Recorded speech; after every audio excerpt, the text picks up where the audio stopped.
Hello students and welcome to IFS. तो आज की इस वीडियो में हम यहाँ पर एक इंपॉर्टेंट टॉपिक के ऊपर बात करने वाले हैं।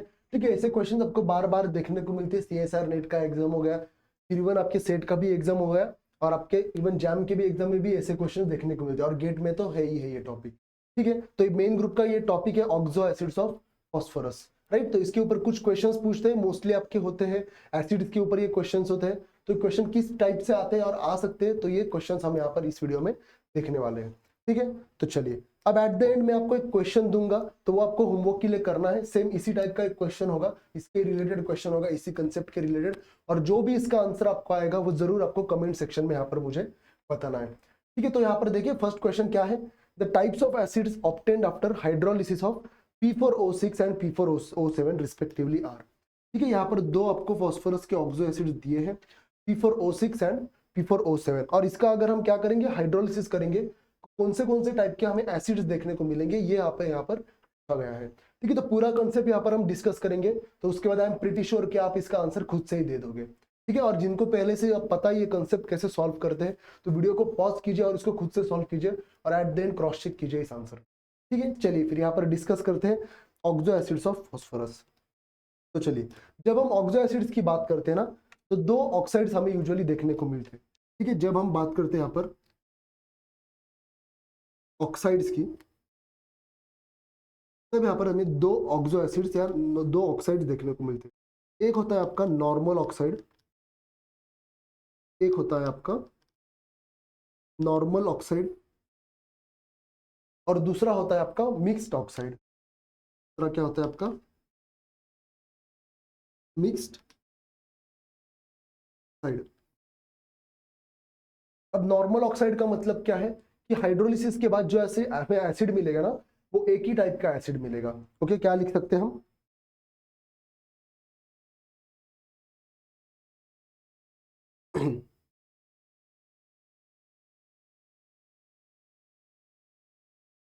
only one type of acid obtained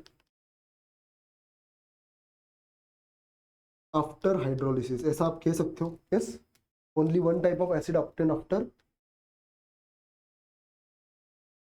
hydrolysis, आप ऐसे भी कह सकते हो only one type of oxidation state, only one type of oxidation state on phosphorus. ठीक है, और उसके एग्जैक्टली ऑपोजिट क्या होने वाला है, मिक्स्ड ऑक्साइड में दो टाइप के अलग अलग एसिड्स हमें देखने को मिलते हैं। Okay, more than one type of acid obtained after hydrolysis, ऐसा आप कह सकते हो, या आप क्या कह सकते हो, अलग अलग टाइप के ऑक्सीडेशन आपको देखने को मिल सकते हैं। मोर देन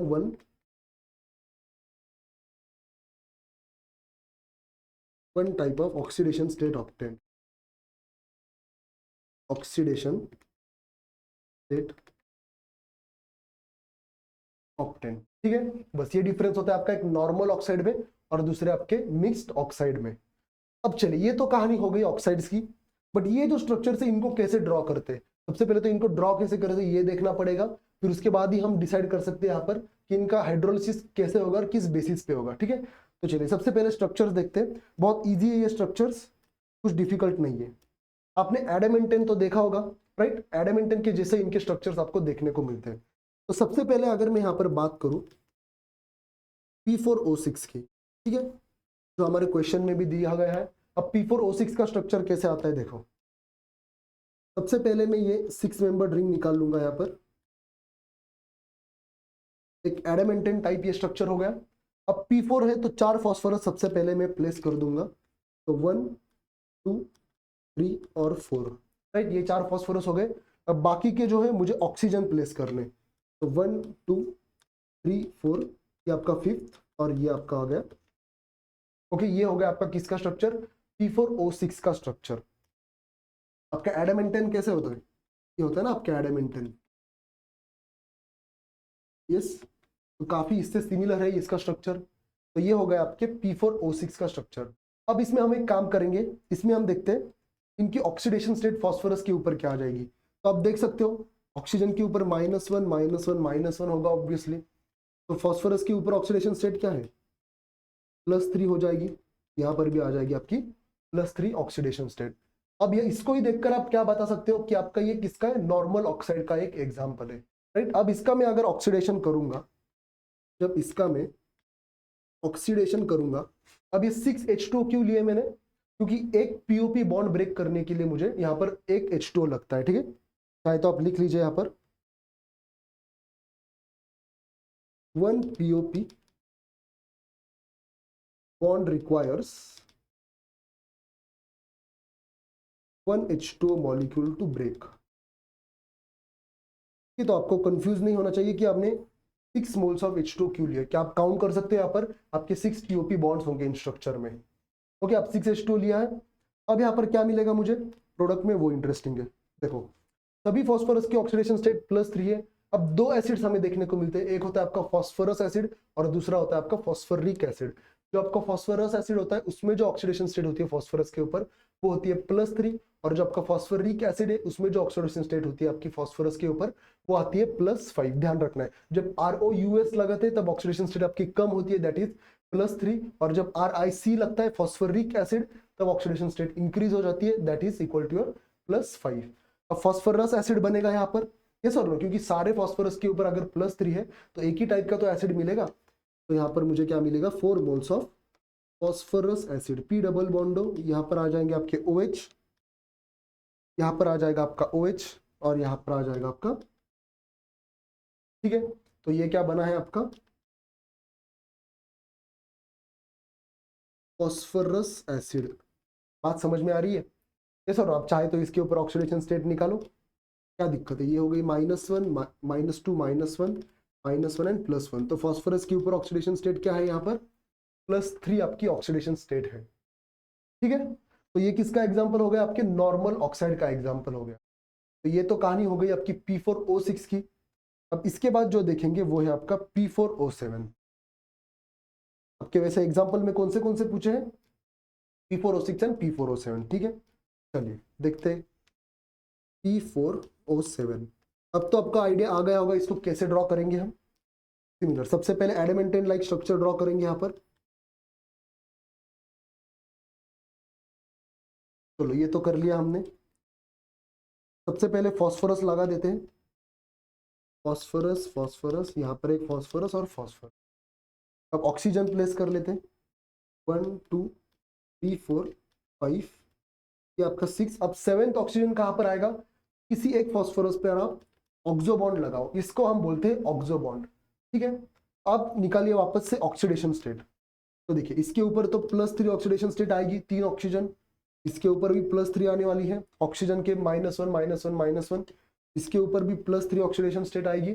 अब इसके ऊपर कितनी आएगी ऑक्सीडेशन स्टेट आपकी +5, यहाँ पर -1 -1 और -2। तो ओवरऑल ऑक्सीडेशन स्टेट क्या है फॉस्फोरस के ऊपर आपकी +5 आने वाली है। तो अब इसको देखकर ही आप बता सकते हो किसका एग्जाम्पल हो जाएगा, ये आपके मिक्स्ड ऑक्साइड का एग्जाम्पल हो गया ना, क्योंकि अलग अलग ऑक्सीडेशन स्टेट है। 3 फॉस्फोरस की ऑक्सीडेशन स्टेट है +3, सॉरी 3 फॉस्फोरस की ऑक्सीडेशन स्टेट है +3 और एक फॉस्फोरस की ऑक्सीडेशन स्टेट आ गई आपकी +5। अब वापस से कुछ नहीं करना, वही करो, इसका करो हाइड्रोलिसिस। तो मैं करूंगा 6H2, यानी कि 6 मोल्स ऑफ वाटर मॉलिक्यूल्स डाले हैं। अब देखिए 3 + 3 है, इसका मतलब मुझे 3 मोल्स ऑफ क्या मिलेंगे, फॉस्फोरस एसिड मिलेंगे, यस और नो। 3 मोल्स ऑफ मुझे फॉस्फोरस एसिड मिलने वाले हैं। तो P डबल बॉन्डो OH OH और H प्लस, अब में एक मोल क्या मिलेगा आपको, फॉस्फोरिक एसिड भी मिलेगा ना, यस और नो। सो P डबल बॉन्डो OH OH और, तो चाहे तो आप ऑक्सीडेशन स्टेट्स निकाले इनके ऊपर भी। तो इसके ऊपर आ जाएगी आपकी +3 और इसके ऊपर क्या आ जाएगी -2 -1 -1 -1, तो +5, ठीक है। तो ये क्या बन चुका है आपका फॉस्फोरस एसिड और इसके ऊपर आ जाएगा फॉस्फोरिक। बात समझ में आ रही है, ठीक है। तो 3 मोल्स बने फॉस्फोरस और 1 मोल बना है आपका फॉस्फोरिक एसिड का। अब अगर P4O8 होता तो आप क्या करते, अगर यहाँ पर दिया होता आपको P4O8, अब P4O8 का कुछ नहीं, और एक फॉस्फोरस लेते उसमें और एक डबल बॉन्ड O लगाते आप ऑक्सो एसिड, तो आपका क्या आता है फिर यहाँ पर और एक मिक्स ऑक्साइड बन जाता। तो उसके बाद आप निकालो फिर ऑक्सीडेशन स्टेट, दो फास्फोरस के ऊपर आ जाएगी +3 और दो फास्फोरस के ऊपर आ जाएगी आपकी +5 ऑक्सीडेशन स्टेट। तो उसका आप हाइड्रोलिसिस करोगे तो 2 मोल्स ऑफ फास्फोरस मिलेंगे, 2 मोल्स ऑफ फास्फोरिक एसिड मिलेंगे। ठीक है, तो एक बार आपको आइडिया आ गया तो फिर आपको तो सॉल्व करने की भी जरूरत नहीं, वैसे ही आप स्टार्टिंग मटेरियल निकालोगे एडमेंटन लाइक स्ट्रक्चर और उसका आंसर आप डायरेक्टली मार्क कर दो। ठीक है, चलिए फिर बढ़ते हैं हमारे क्वेश्चन की तरफ। क्या दिया था, देखिए P4O6 और P4O7 का हाइड्रोलिसिस करने को कहा था, तो क्या क्या मिले हैं हमें, देखिए कौन सा ऑप्शन आ जाएगा। 1 mole of H3PO4, 3 moles of H3PO3। P4O6 तो आपका क्या था, नॉर्मल ऑक्साइड था, तो 2 तो नहीं मिलेंगे, ये तो ऑप्शन गया। सेकेंड बी ऑप्शन क्या है, 4 मोल्स ऑफ H3PO3। देखते हैं 4 मोल्स ऑफ H3PO3 है क्या, ये क्या है आपका H3PO3 है, यस और नो, 3 ऑक्सीजन 3 हाइड्रोजन 1 फॉस्फोरस, तो ये तो सही है। And 1 mole of H3PO4 and 3 moles of H3PO3, मतलब P4O7 में 1 मोल ऑफ H3PO4 मिला है क्या हमें, तो ये है आपका H3PO4 और ये है आपका H3PO3। तो 3 मोल्स ऑफ फॉस्फोरस एसिड यानी कि H3PO3, ओके, और 1 मोल ऑफ H3PO4। तो ये है H3PO4 आपका क्या, फॉस्फोरिक एसिड, और H3PO3 क्या है आपका, फॉस्फोरस। तो ऑप्शन कौन सा आना चाहिए, ऑप्शन नंबर बी आपका यहाँ पर सही होगा। बाकी के भी आप ऑप्शन क्रॉस चेक करो, आई थिंक इससे किसी से भी मैच नहीं करने वाला है वो। ठीक है, तो ये तो दोनों क्वेश्चन, ये ऑप्शंस हो जाएंगे गलत। ठीक है, तो काफी सिंपल होते हैं ऐसे क्वेश्चंस को हैंडल करना यहाँ पर एग्जाम में। क्वेश्चंस काफी घुमा फिरा कर पूछ सकते हैं वैसे, और क्या क्या पूछ सकते हैं इसमें, आपको पूछेंगे नंबर ऑफ पीओपी बॉन्ड्स कितने, तो ये तो आप निकाल लोगे। दूसरा सवाल यहाँ पर क्या आ सकता है, प्रोडक्ट में आपके ऑक्सो बॉन्ड्स कितने हैं, तो इसमें कितने हैं आपके, एक ही तो ऑक्सो बॉन्ड है, यस और नो, 1 आपका ऑक्सो बॉन्ड है। ऑक्सो बॉन्ड मतलब कौन सा होता है आपका, P double bond O bond. और क्या सवाल पूछते हैं, बेसिसिटी क्या है, अब बेसिसिटी का मतलब क्या होता है आपका, number of OH bonds attached, okay, number of OH bonds attached. तो यहाँ पर आप क्या बोल सकते हो, उसको डाई बेसिक बोलो, या बेसिसिटी इज इक्वल्स टू क्या कहोगे आप, कि बेसिसिटी 2 है। तो अलग अलग टाइप से आपको क्वेश्चन देखने को मिलेंगे एग्जाम में, बट काफी इजी क्वेश्चंस होते हैं, ऐसा भी नहीं कि आप बिल्कुल नहीं कर सकते। एक बार आपको आइडिया आ गई किस तरीके से इनको हैंडल करना है, तो बस आप यहाँ से मार्क्स ले सकते हो। और आपको गारंटी देता हूँ, आया क्वेश्चन तो 4 मार्क के सेक्शन में ही इसका क्वेश्चन आएगा, नहीं तो 2 मार्क्स के सेक्शन में काफी इजी क्वेश्चन डाल देंगे ये लोग। ठीक है, और क्या पूछ सकते हैं, 31 PNMR सिग्नल्स पूछ सकते हैं, तो वो तो आप निकाल सकते हो ना, कितने टाइप के फॉस्फोरस यहाँ पर है, राइट। यहाँ पर तो एक ही टाइप का फॉस्फोरस है क्योंकि सारे ऑक्सीडेशन स्टेट सेम है। अगर एक पी डबल बॉन्ड आ गया आपका ऑक्सो, तो वहां पर वो अलग फॉस्फोरस बन जाएगा। ठीक है, तो चलिए अब एक देखते हैं होमवर्क का क्वेश्चन। आई होप आपको सारी चीजें समझ में आई होगी इसमें। चलिए अब देखते हैं यहाँ पर होमवर्क का क्वेश्चन। हाँ, तो क्वेश्चन के पहले यहाँ पर आप देख सकते हो हमारे CSR नेट जून 2024 के लिए यहाँ पर देखिए एक्सक्लूसिव रिकॉर्डेड क्रैश कोर्स है, यहाँ पर लास्ट के कुछ दिन बाकी है, तो क्रैश कोर्स चालू है यहाँ पर। तो उसका जो आपका कूपन कोड है वो है आपका IFS 50, और काफी बच्चे जो टेस्ट सीरीज लेना चाहते हैं तो वो भी यहाँ पर ऑप्शन है आपको, राइट, 999 में यहाँ पर। तो उसके ऊपर आपको मिलेगा फ्लैट 30% ऑफ, तो उसके लिए कूपन कोड जो है आपको यूज करना है IFS 30। ठीक है, ऐप के ऊपर भी आप जाकर इसको एक्सेस ले सकते हो, सिर्फ आपको कूपन कोड यहाँ पर ध्यान रखना पड़ेगा, IFS 50 एंड IFS 30। चलिए अब देखते हैं यहाँ पर होमवर्क का क्वेश्चन। देखिए ये आपके सामने क्वेश्चन है यहाँ पर, चाहे तो वीडियो को पॉज कीजिए, मैं एक काम करता हूँ यहाँ पर इसको हटा देता हूँ तो आपको अच्छे से दिखे। ओके, देखिए the types of acid obtain after hydrolysis, hydrolysis के बाद कौन से आपको एसिड देखने को मिलेंगे, किसमें पूछा है। एक तो आपको P4O9 दिया है, सबसे पहले तो P4O9 के बारे में ही पूछा है यहाँ पर, और इसमें क्या पूछा है, नंबर ऑफ 31 PNMR सिग्नल्स पूछे 409। ठीक है, काफी इजी क्वेश्चन है, मैंने सिग्नल्स के बारे में भी आपको आइडिया दी है पहले से कैसे सॉल्व करना है इसको, और आपको तो हाइड्रोलिसिस वाली मेथड तो पता है। ठीक है, इसका चाहे तो स्क्रीनशॉट लीजिए, नहीं तो वीडियो को पॉज कीजिए, और इसका जो भी आपका आंसर आने वाला है उसको मुझे कमेंट सेक्शन में जरूर आपको बताना है। ठीक है, चलिए फिर इसका जो भी आंसर आएगा आप मेक श्योर कि आप मुझे यहाँ पर कमेंट सेक्शन में बताओ। ओके, तो चलिए फिर मिलते हैं नेक्स्ट वीडियो में, तब तक के लिए all the best and happy learning.